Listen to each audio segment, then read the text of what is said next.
Hey guys, what's up? It is Tuesday, September 16th. What's up? Welcome to the Chad Prather Show. Hotel living. Living that dream, rocking and rolling. Hope everybody's doing well today. Did you join me this morning for Before the Noise? Let me fix my camera there. We'll play with that thing till we get it right. Did you join me for Before the Noise this morning? I hope you guys did. I hope you're joining me every morning, 8, 7 Central, Before the Noise. If you're missing it, go over to beforethenoise.com. Let me jump over here and see what you guys are saying in the chat, man. Couple of dancing bananas. I like it. Hey, we got some stuff to talk about today. I'm going to bring Party Foul Steve on here in just a little bit. And let me see if I can move this camera. We're going to get all adjusted, man. We're living on the road. Been working on a lot of projects. I was... did some podcasts yesterday. There we go. Let's see if it'll focus now. Uh-oh. Well, look at us. Boom, boom, boom. My camera actually broke so that my lens on it doesn't want to work right. That's what we got. Oh, you're going to go everywhere, all over the place. Look at us. And there's the bed. You guys having fun yet? Party Foul Steve, are you snickering? Yeah, I hear you. Oh, is it really? Is it really? Is it really, Steve? Is that what it is? Nobody can hear you anyway. You're muted, Steve. Quit talking. No, the bed is actually made. I'll show you guys. Check it out. The bed is actually made.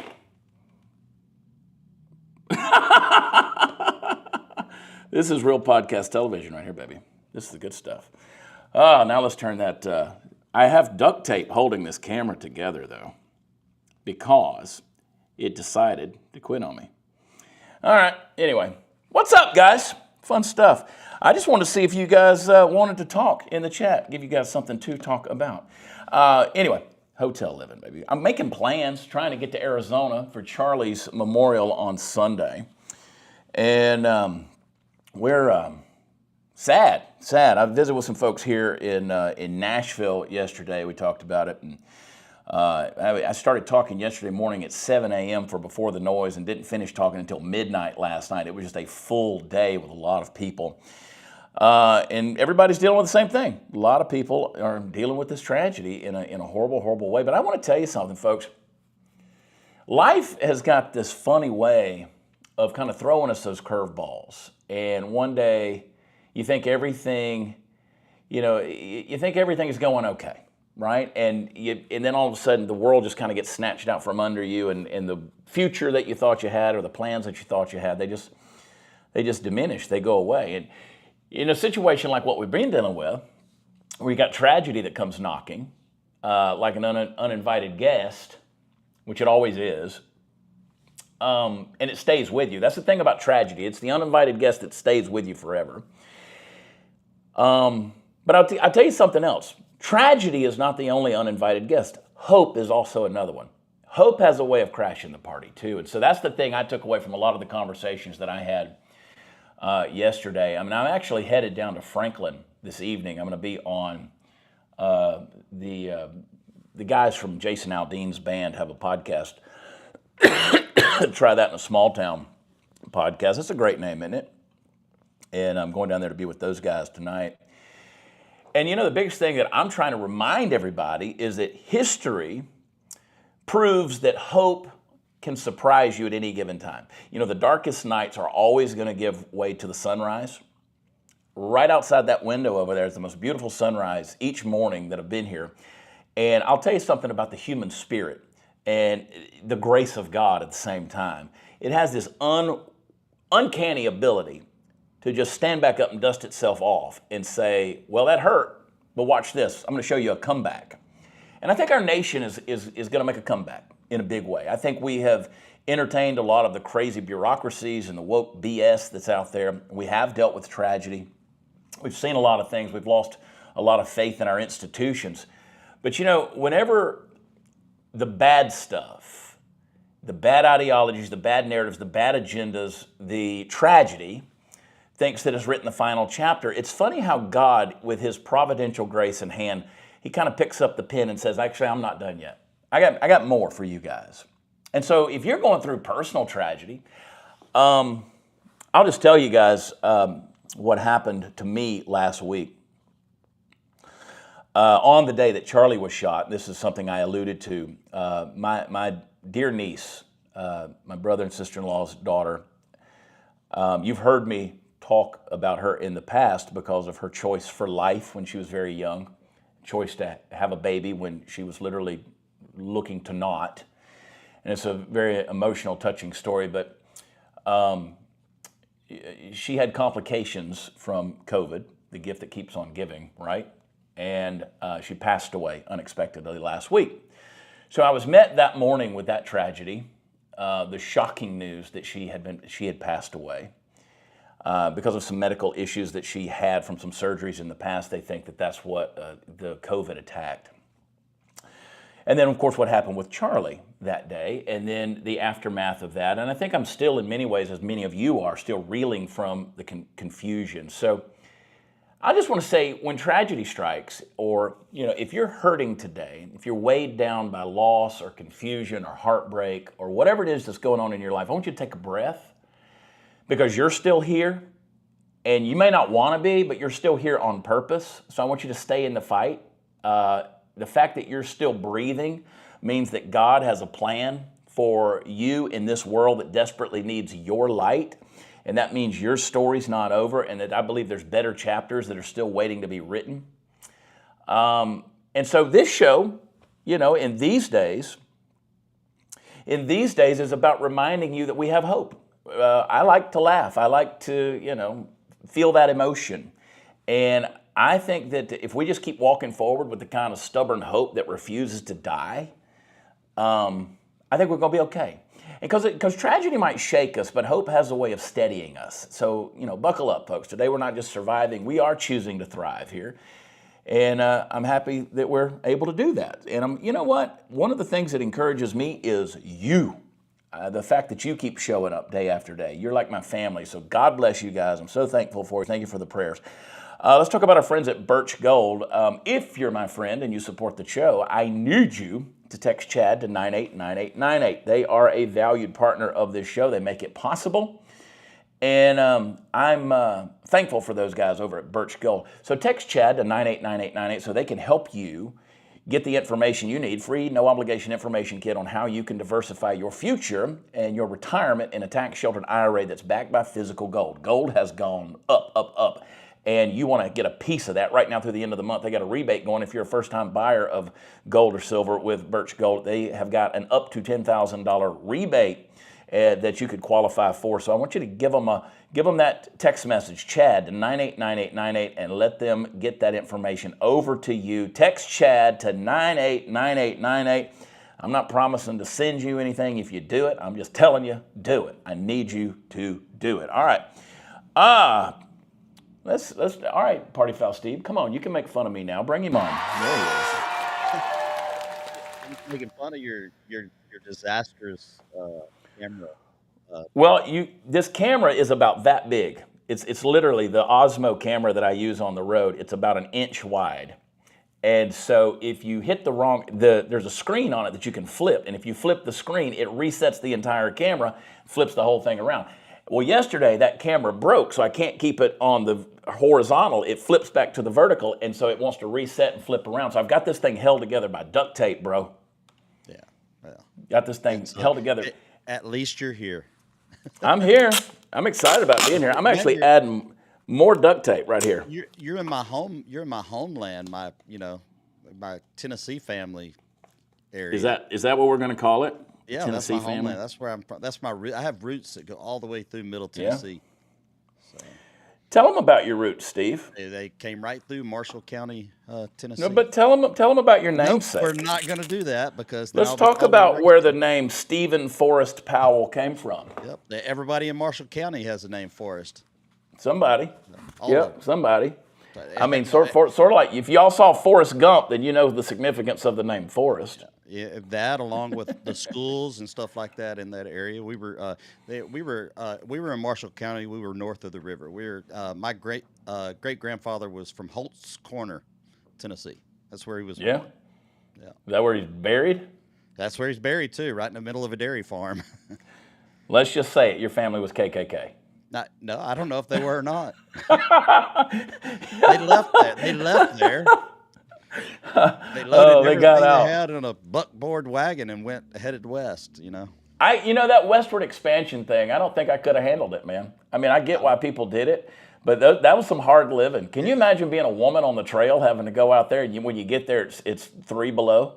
Yeah, I mean, nowhere in our genealogy that I looked that I could tell if our family were slave owners. Now there were some in the census books and stuff like that. It showed where black families lived on their property. So I really don't know, but I just know at some point they headed west and they were gone. Yeah. Well, all right, I want to show you this, our buddy David Harris Jr. Let's get to the top stories here, folks. Let's get into the top stories. And our buddy, there it is. Oh. Our buddy. See, the problem is David. David likes to work while we're working. Keep him on his He's toes, busy too. He's paying attention. God bless him. No, David's good. Follow him at David Medina PDX. Good content over there. It's all good, boo. Dave, I love you, David. You've never done anything wrong. This is a great little tribute. Our buddy David Harris shared this thing. Play this clip. This is cool. Get comfortable. Bring the best libs that Utah has to offer.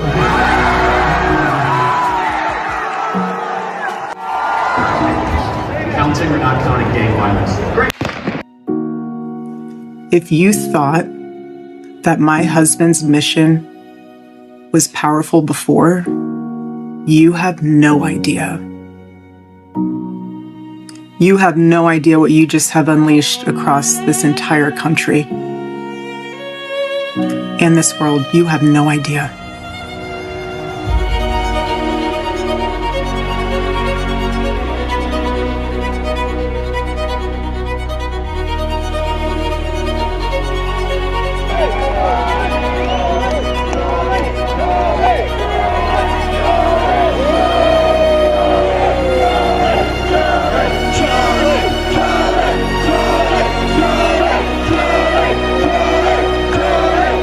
I want to be remembered for courage for my faith.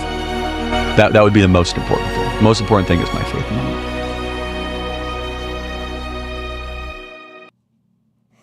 That's powerful stuff. Had you seen that before, Steve? No, I had not. Yeah, that's powerful, man. That's and then the vice president. A lot of people ask, where I was yesterday because people know that I was going to host Charlie Kirk Today. And again, Charlie Kirk Today is a different show from the Charlie Kirk Show. Yesterday, Vice President J.D. Vance did the Charlie Kirk Show, and because of how good it was, how great it was, and how many people were watching it, they decided to take my episode of Charlie Kirk Today and move it over to today. So if you're confused yet, trust me, we all are. You got bumped by the vice president? I mean, imagine that. Yeah. But, people were like, well, what's the deal? Why weren't you on there? And I was like, well, first of all, it was the vice president, and it's 2 different shows, so there was no competition. I'm Charlie Kirk Today, which I'll be on at 6:30 Eastern. It's on TBN and their things. So, but this was amazing what J.D. Vance had to say yesterday while he hosted. Play this clip. Now, the most important truth Charlie told is this, that long ago a man, begotten, not made, came down from heaven, and by the Holy Spirit was incarnate of the Virgin Mary and became man. For our sake, he was crucified under Pontius Pilate and suffered death and was buried and rose again on the 3rd day. Charlie believed, as I do, that all the truth he told flowed from that fundamental principle. Dude, the fact that the Vice President of the United States just proclaimed, according to 1 Corinthians 15, the gospel of Jesus Christ, the death, burial, and resurrection, victorious message. I mean, dude, what a transition from the last administration. And again, people say, well, you don't know. I'm telling you, the last administration, the last Vice President would not have given that message. No, not at all. Not at all. And, everybody, I mean, that little clip that we showed from David Harris Jr.'s page, the little cartoon of people waking up. I mean, recently Bill Maher had Charlie on his podcast, and this is what Bill Maher He was pretty distraught, obviously, like all of us are. Take a look at this once we get it pulled up here. Yeah. Look, play this. I might drink a little more than usual today because, I mean, I don't know when this is airing, but this is a shit day because a guy who sat there, Charlie Kirk, got shot today. Yeah. And I can't stop thinking about it. Neither can I. And we shouldn't. And if you're on the other side of the political divide and you don't care because the wrong team guy got shot, fuck you. You're what's wrong with this country. Now, we went from the vice president giving the gospel to Bill Maher, who is obviously a leftist, responding in that way. Very different responses, which again goes back to prove my point that there's no way the last administration was going to talk about the gospel. And again, people are going to demonstrate their grief in their own way. You know, But that what were you going to say, Steve? that's a pretty strong message to his own, and I say his own side, but because he's kind of, you know, at least he can look at it and look at a lot of different things with a broader lens. Yeah. And what he said, regardless of the colorful way that he said it, what he said ain't wrong. Yeah. Take a look at this. This Arizona State, I think, they held a vigil. I can't imagine what Scottsdale's going to be like on Sunday morning. Play this clip. This is look at the young faces in this crowd. I mean, that's impressive. Jack Posobiec, he was there, and he gave a speech, and this is pretty good right here. Pay attention to what Jack had to say. As long as there is blood in my veins and air in my lungs, I will make sure that the radical left, the media, and the Democrats never forget the name of Charlie Kirk. I mean, and that's got to be. I think that's got to be the message of everybody at this stage in the game. I mean, we've kind of been given a shot in the arm, and there's this adrenaline running through us. You know, a lot of people were filling their churches on Sunday. That can't just be a 1 week thing. There are people who are coming out. They're asking questions about faith. They're asking questions about. I mean, some of the most innocent questions that I've seen on X of people going, "How do I go to church? Like, what does that look like? What do I do?" Which is interesting to me that in this day and age of user friendliness, even with the church, that people still don't quite know what, like, if I go there, what do I do? Do I just, I mean, go in there and sit down. I mean, that's what you do. But people are going, you know, hey, you know, people talking about, it's funny how we use certain Christianese or religious language says, you know, you need to be saved. And they're like, what do you mean saved? The innocence of people who are approaching this tragedy, but they're looking for answers in such a way is pretty powerful. When you consider the way that it's happening. But I'm telling people, don't let up. I mean, you got to, as long as you got blood in your veins, like Jack says, we got to be in a situation where we're committed to this. Like, don't just go to church because you felt grief one time. Commit yourself to community. That's what I'm trying to tell you, because we need that. And I was talking about that this morning on our Before the Noise. Steve, Party Foul, you can't say his name, okay? Arnold Schwarzenegger. No, I'm he had inadvertently, he said, I was very, very upset that someone's life was taken. Play the clip. I was very, very upset that someone's life was taken because they have a different opinion. I mean, it's just unbelievable. I mean, this was a great communicator, a great advocate for the right, for Republican causes. And he had such a great way of communicating with the students that agreed or disagreed with him. And I just thought about, it's a human being. A human life is gone. And he was a great father, a great husband. And I was thinking about his children. They will only be reading about him now, instead of him reading to them bedtime stories. I mean, it's just unbelievable of what is going on. So I was shocked when I saw this, as we all were.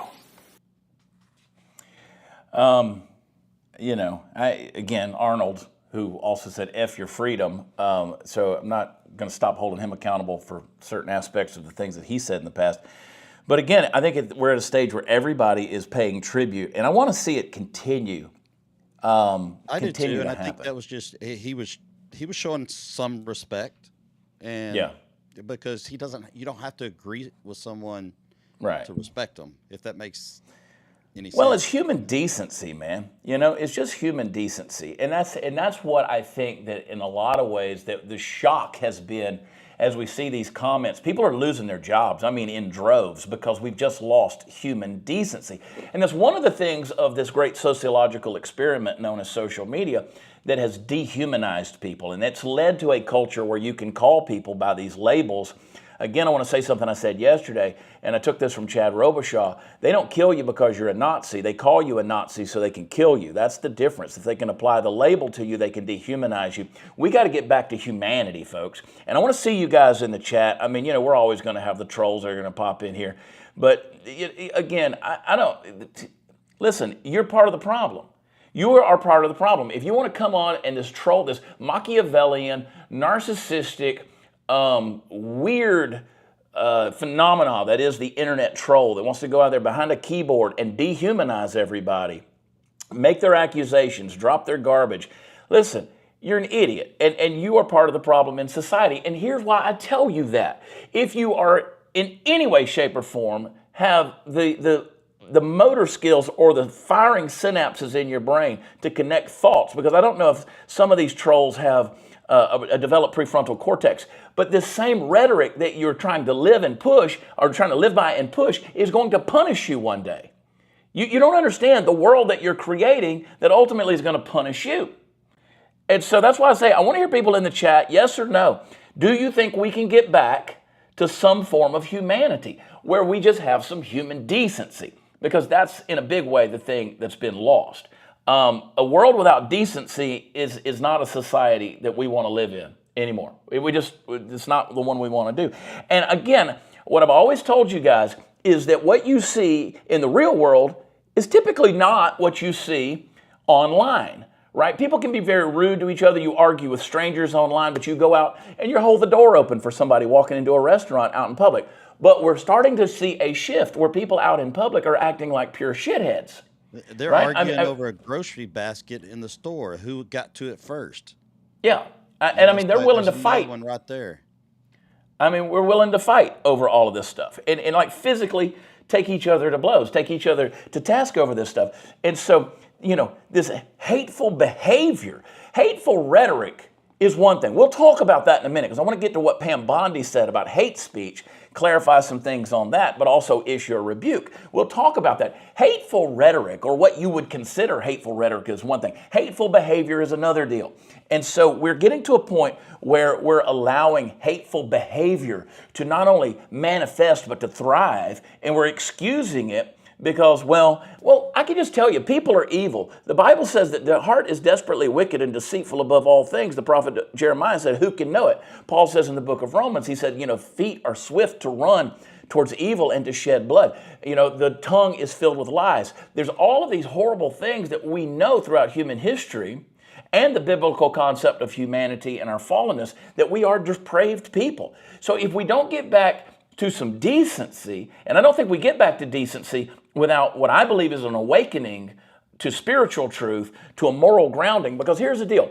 The person who says there is no God, the person they have no standard for good or bad. To them, it's all morally relative because there is no morality. You can't use the word good unless you believe in God, because God has to be the standard. Men can't be the standard. When men are the standard, whatever they want to do is justifiably right, and nobody can deny it. So we got to get back to that. Got to get back to that. The people that want this to be a unifying moment for this country and this world, they're going to go at it from that aspect. But there's a part of this country that wants to keep the divisions. There's different groups and stuff. They want to keep the division because you can't, and so they're looking at everything through two different lenses. Yeah. And I want to see what you guys, blow up the chat. Let me see some dancing bananas down there. Let me see some American flags in there. Tell me, I mean, yes or no, can we get back to some form of humanity and decency? And you know what? I mean, to think that, I mean, here's the deal. So I saw Robert Redford died, right? 89 years old. And Robert Redford, legendary actor, regardless of what you thought of him, I don't know. I mean, he died. And I made the comment just out loud in the hotel room earlier. I was just sitting there and I was talking to myself and I said, everybody dies. Everybody dies. Some people die sooner than others. Some people die tragically. Some people die unexpectedly. Some people die from sickness, illness, cancers, all these things. A tree could fall out of, or a limb could fall out of a tree and land on your head. I mean, you don't know. When it's your time to go, it's your time to go. Let me tell you my worldview. My worldview, Steve, and everybody in the chat, here's my worldview. My time is in God's hands. I cannot live one moment, not 1 second longer than God has ordained for me to live. I live with that confidence. Now, if I'm wrong, I got nothing to lose. But I can walk through life with a strength and a confidence knowing that God is in control. He's ordering my steps in the days of my life. Therefore, I'm invincible until that moment comes. Can nobody take me out? Nobody can take me out until God allows that to happen, which means you can go out there and you can take out a conservative voice violently like you did Charlie Kirk, and you think that's going to shut people with our worldview up. It's not going to shut us up because we still live invincible knowing that God's in control. We still know that we can go out there and speak, say the things that we need to say, and God is going to take care of us. And the day that he says it's over is the day you'll read, online that Chad Prather is no more. But until then, like Jack said, like Jack Posobiec said at ASU, as long as there's blood in my veins, I will not let you forget the name Charlie Kirk. I'll not let you forget the name Jesus Christ. I will not let you forget the name Party Foul Steve. There we go. Put Charlie Kirk in a chat. Charlie Kirk, man. CK. Where's my Sharpie pen? We need a little Charlie Kirk face on there. I'm telling you, dude, wouldn't that be cool? Yeah. We need Charlie, like they got the Trump face or the. Have a little Charlie Kirk there. Yeah. Somebody can fix this thing right here. I can't find my Sharpie marker, but I found no, it's a stylus. No, it's a pen. It's a pen. Oh, it won't write on there. Steve, talk to him 1 second. Yeah, I have. Speaking of Charlie Kirk and not forgetting his name, I saw there's a movement here in Texas where the Charlie Kirk statues, they're already being funded to be put onto college campuses. So it's a matter of getting those through. I think it's through TPUSA where these statues will be placed on campus. And we're doing it. Coming through on it. We're going to do a memorial there in Montgomery County, Texas. We're already organizing it, and we'll get you more details. That's going to be on the 30th of this month there in Montgomery County, Texas. And we're already raising the money to put a statue up. We don't even have permission to get the statue, but I bet we get it. We don't have permission to put it up yet, but I bet we get it. Yeah, it'll go up somewhere. We'll put it in my front yard if you have to. Watch me. I'm just telling you, man.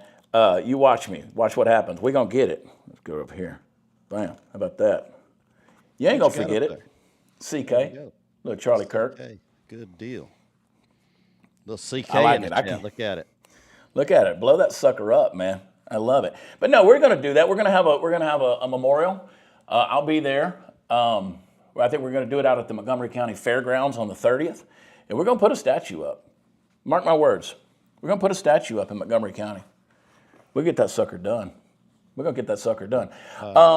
I love seeing you guys in the chat. Utah Valley, the school, the courtyard where Charlie was killed has now reopened.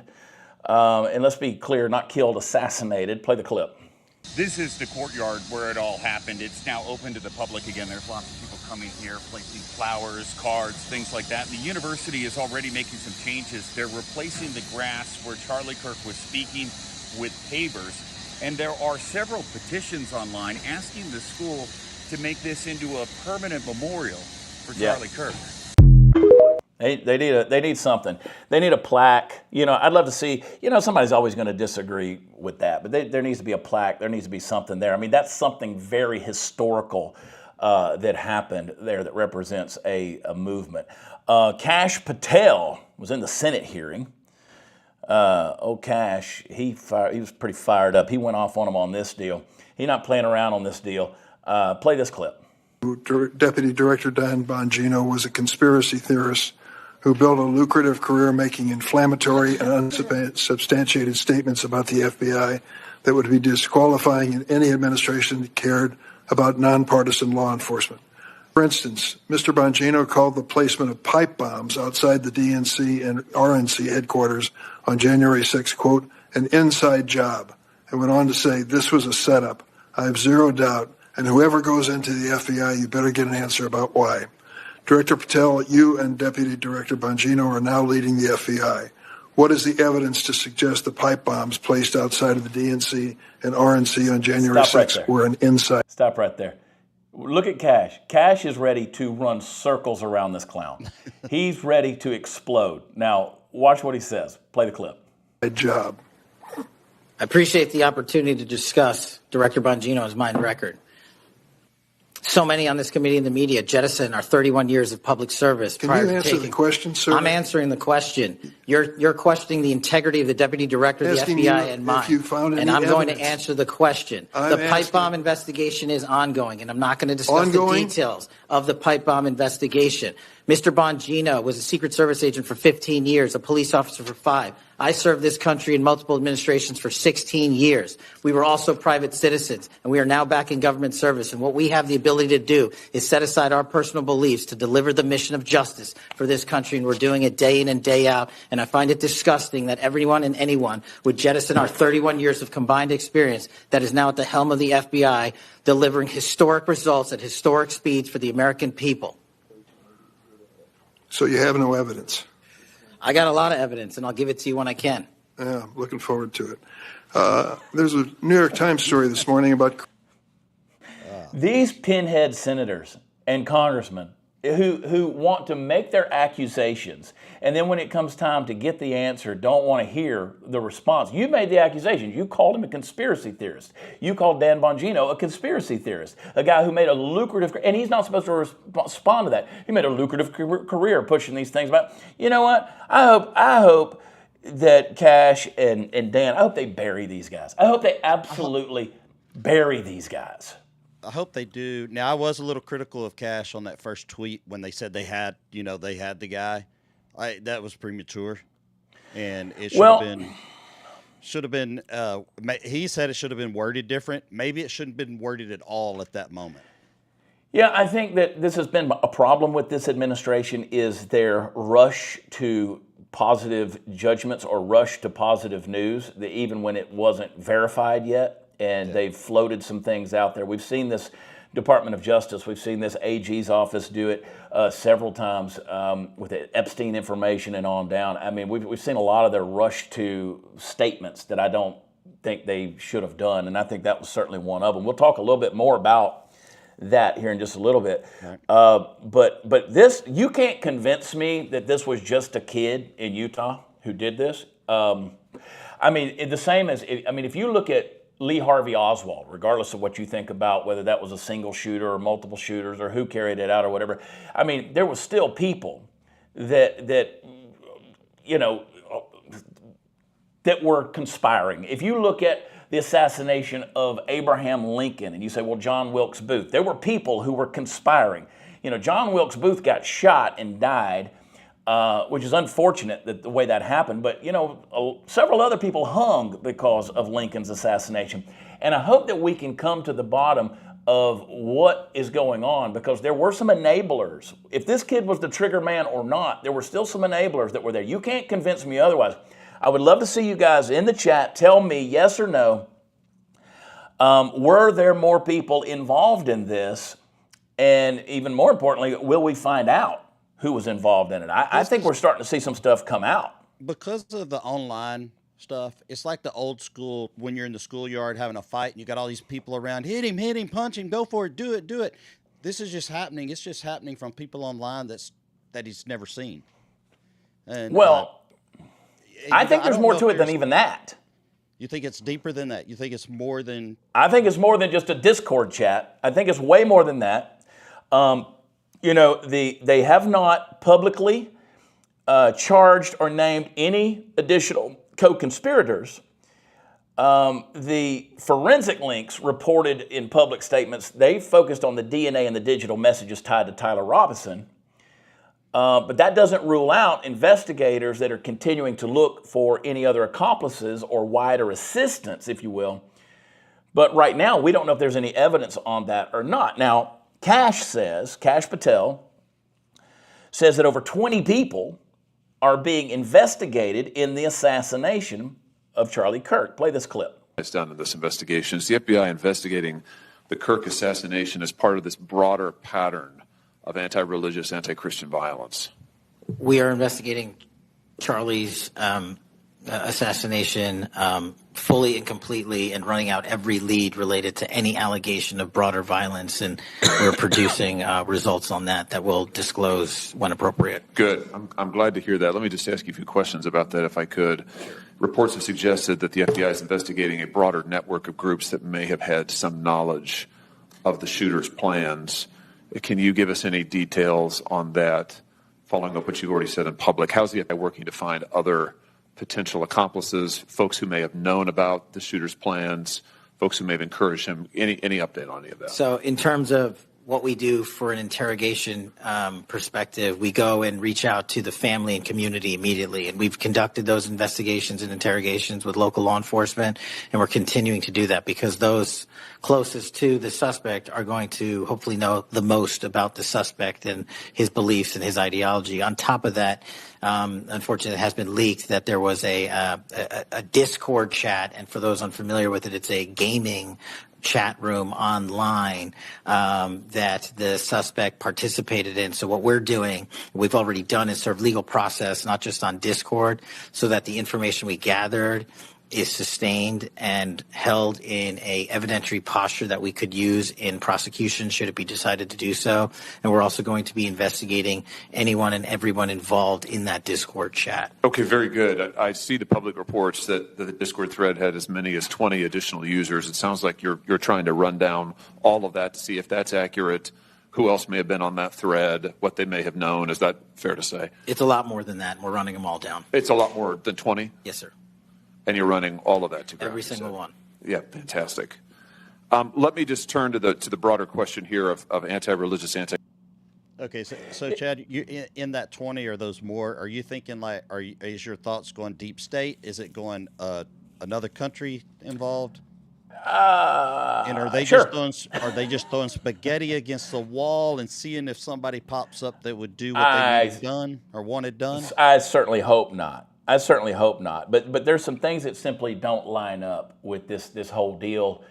And again, you'll shoot the messenger because, again, when we're speculating so many different things, and I think the biggest reason why I find myself in some ways hesitant to speculate is out of respect for Charlie's family and the fact that we are still in the midst of this tragic loss. I mean, it's amazing to me how quickly that we move from grief and tragedy to immediately speculating on all these things. So I want to be very careful. I mean, there's a lot of things that have transpired. Charlie had a lot of enemies. We all do, but I mean, Charlie had a lot of enemies. There were some things that Charlie said. There were some transitions that Charlie made, and from earlier statements about certain entities that are out there that then he started saying something different. There were people who could have carried that out. But I mean, I've lost audio.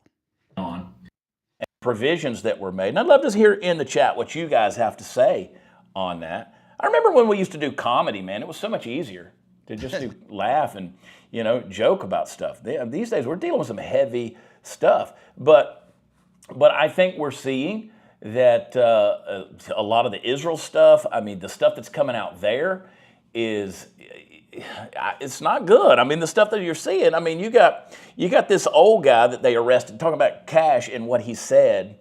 The old guy that they arrested first and said, we got the shooter, the guy that was, marched out in the handcuffs with his pants down, he says that he wanted to help the shooter escape.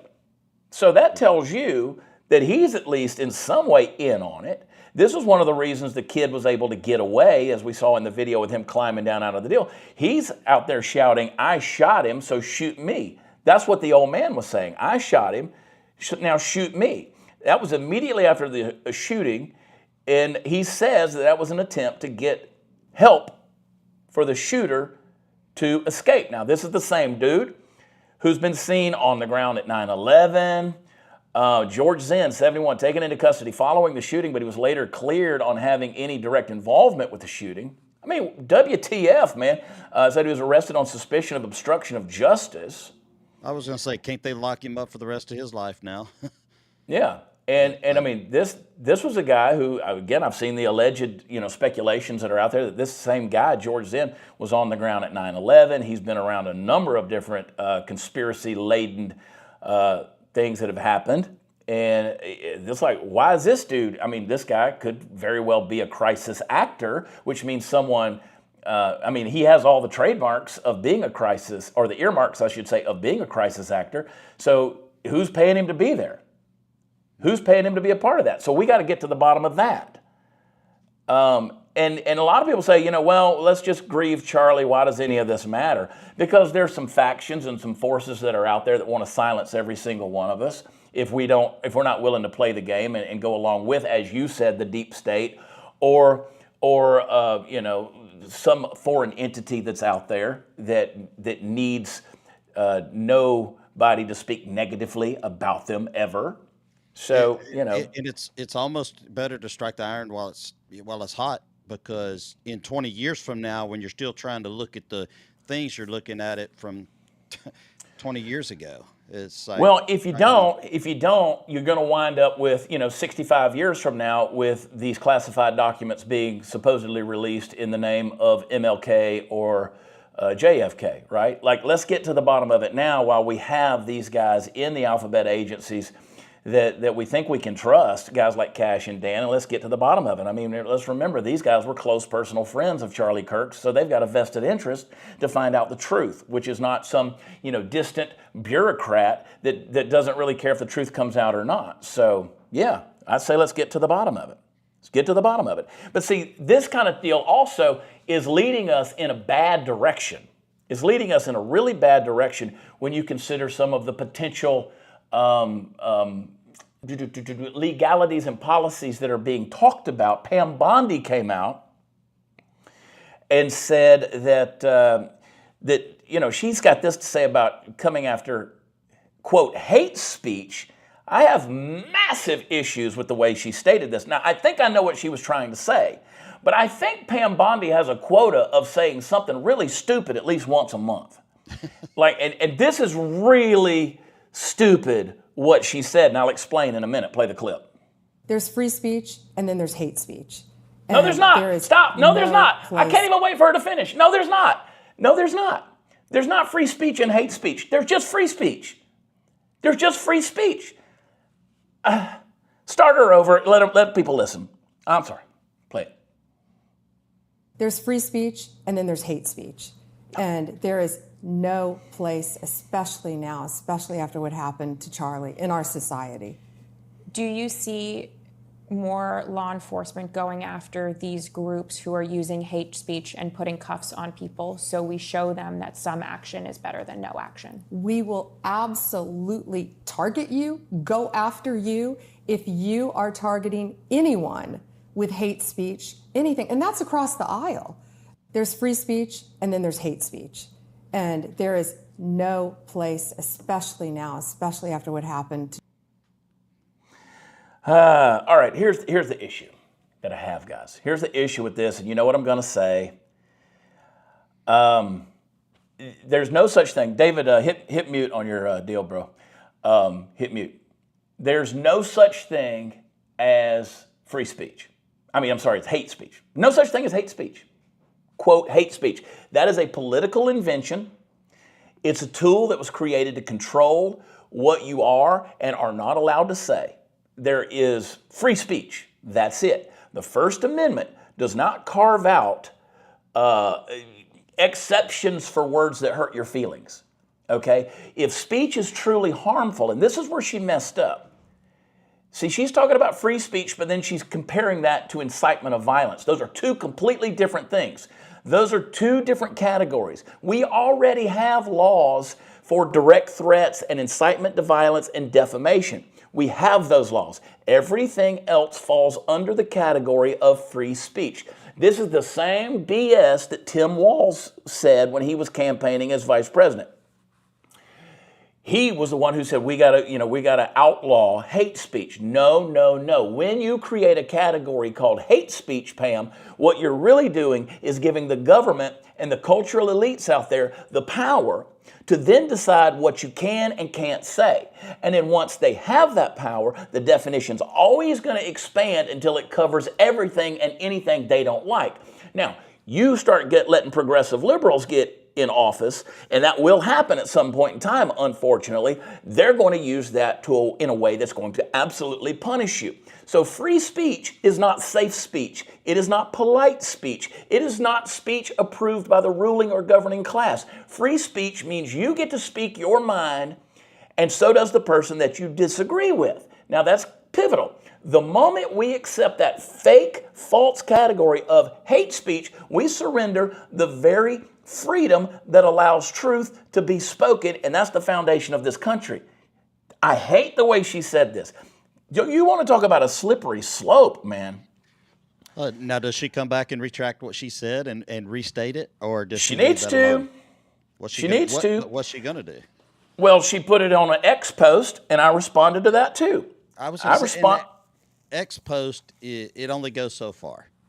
I know it goes a long way, everything like that, but when you put that out there on a news hit, you better go on a news hit and retract it there. Because, she's doubled down on the thing. She even retweeted that. And, she's put a few things out there, dude, that I'm like, no.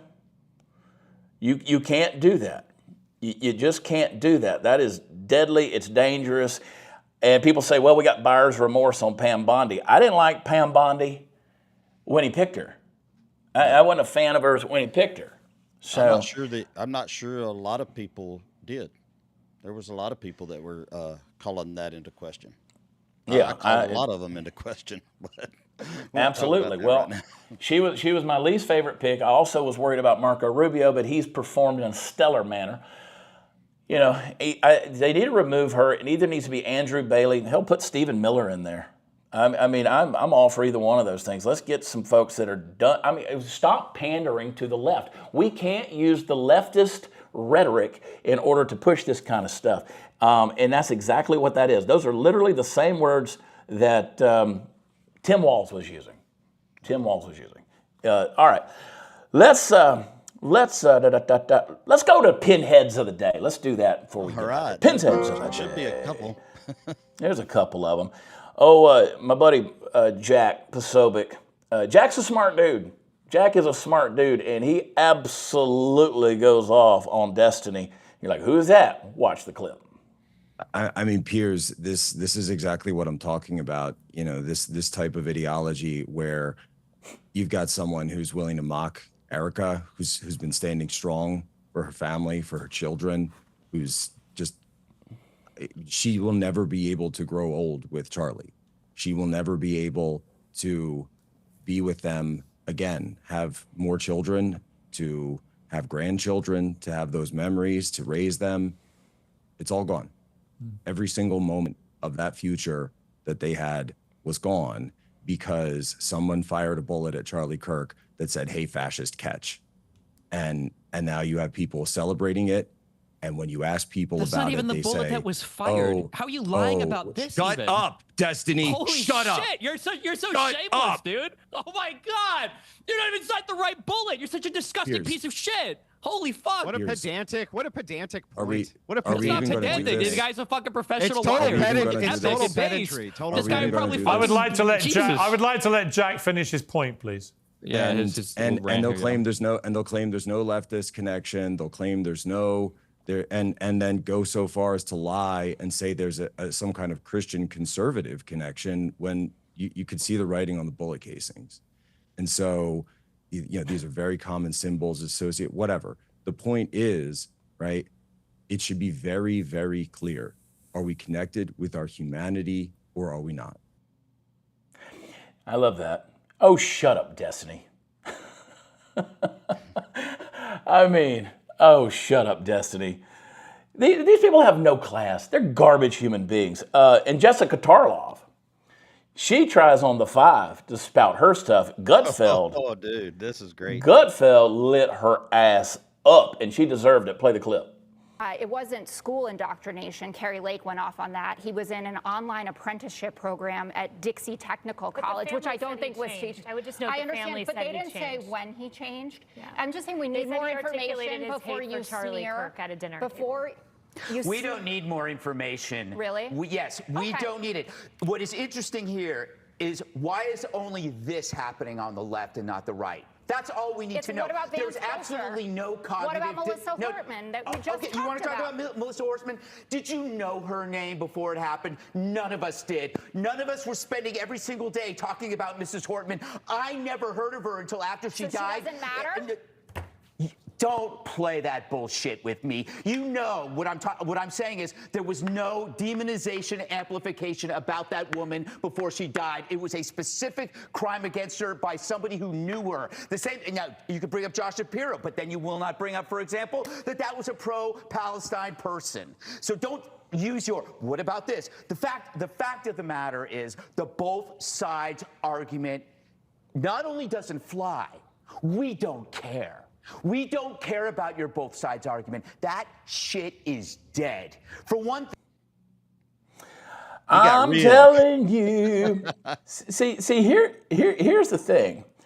We've hit a point where the people who have a voice and the ability to articulate and put those words together, they've taken the gloves off. There's no more bridling them. And so guys like Gutfeld just, decimated her.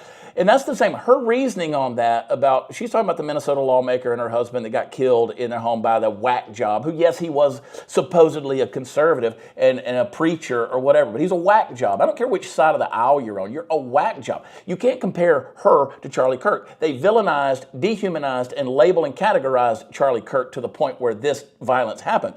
That's like somebody on X today. I put the clown thing on her. She's a pinhead of the day right there.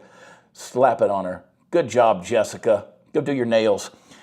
Somebody put on there, said, a young black man was found hanging from a tree at Delta State University today. Where the F is the public outrage for him? And I said, who am I supposed to be outraged with? He killed himself. Yeah. Nobody hung him. I mean, black on black crime. He killed himself. What am I supposed to be outraged with? But again, these people are idiots. It's a false equivalency. All right. Enough about all that. We'll talk about it more tomorrow. Party Foul Steve, I love you, buddy. Yeah. Are we here tomorrow? What's the plan? We're not going to be here tomorrow. I don't think we're going to have a show tomorrow because of travel, okay? I don't think we're going to have a show tomorrow because of travel. It'll be touch and go. Please forgive me. We will make up for it if we're not here. I will have it before the noise in the morning, but I'm going to be on an airplane. So we'll see. I really like doing these live with you guys and not pre-recorded. So if you'll forgive me for that, please. We've got a couple and then Monday is touch and go too, because we may be traveling back from the memorial for Charlie Kirk's memorial down in Arizona, and the flight schedule's crazy.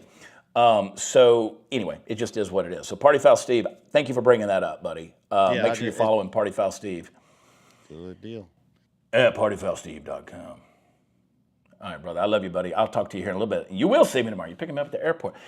And let me say, get my book, Born for Meaning. Get Born for Meaning. You can get it at bornformeaning.com. That's a signed copy. You can get it over on Amazon. Go leave me a rating and review on Amazon. Please get the book. It's helping a lot of people right now dealing with tragedy, dealing with brokenness. And there's a lot of hurt that's out there. And it's manifesting in anger in a lot of ways that are very unhealthy. Not only with ourselves, but in our relationship. But go get it. All right, let me give you my final word before we get out of here, folks. Have you guys ever thought about how we ended up with this idea of freedom in this country? I would love to say that it's not an idea that we are actually free, but I'm starting to question a lot of that, and I think a lot of you are as well. But if you think about it, we're the weirdos of history. When I say we, I'm talking about Americans. Now, most of the world has lived under kings and queens and czars and emperors. They were ruled over, people who told you when to eat, who you could marry, when you could pray, if you could pray, who you were supposed to bow down to, if you could live or die. And then a bunch of scrappy colonists with powdered wigs said, nah, we're good, we got a better idea, and America was born. Now don't let the wigs fool you. These guys weren't soft. They looked at the most powerful empire in the world and basically said, we hold these truths to be self-evident, that all men are created equal, and also, King George, you can kiss our unalienable rights. That was a bold move. And it's like breaking up with your girlfriend and then spray painting it on her car. I mean, it was a big middle finger in 1776. But here's the kicker. They weren't saying that the government gives you rights. And that's something that we have to remember right now. So I say this to Pam Bondi. I say this to the bureaucrats out there. I say to those out there who want to rule and reign over us. This was not the foundations of America. Our founding fathers said, God gives us the rights. I don't care what Tim Kaine said last week, and thank God for Ted Cruz for addressing that and rebuking him. Our rights come from above, period. End of story. They don't come from a politician behind a mahogany desk. The government's job is to protect those rights, not to pass them out like little candy bars on Halloween. How many people are with me right now? That's the whole historical basis for America's freedoms. It's not complicated. Rights come down from God. Government's supposed to behave itself. The people are supposed to keep the short leash on the government. But here's where the wheels are coming off right now. Because nowadays, we got folks in charge who think the leash is on us, and we're letting them do it. And they're dragging us around like a pit bull that just saw a chicken. Okay, suddenly free speech is only free if it's polite. And so they're going to call it hate speech. And that's, as I've already said, not a term we need to be okay with. Because let me tell you something. All speech that matters, folks, has offended somebody at some point in time in history. Jesus offended people. I know that don't fit your Sunday school blue-eyed Jesus version, but Jesus offended people. Lincoln offended people. I offend people every time I open my freaking mouth. It doesn't mean you get to shut me up. And you can't shut me up. Now, you say, whoa, somebody can assassinate you. They tried that with Charlie Kirk. They amplified his voice. They didn't shut him up at all. You think the next generation is going to let that lie? No, his blood's going to call from the ground. And then we got, that's the First Amendment. Then you got the Second Amendment, the one that's supposed to be the big insurance policy, like when they tell the government, hey, listen, don't get any funny ideas, but even if you say you own a gun these days, half your neighbors are going to look like you just confessed to cooking meth in your garage. They'll report you for whatever. And meanwhile, the same people that sit out there and say nobody needs an AR-15, they got private security backing them, nonstop, 24/7.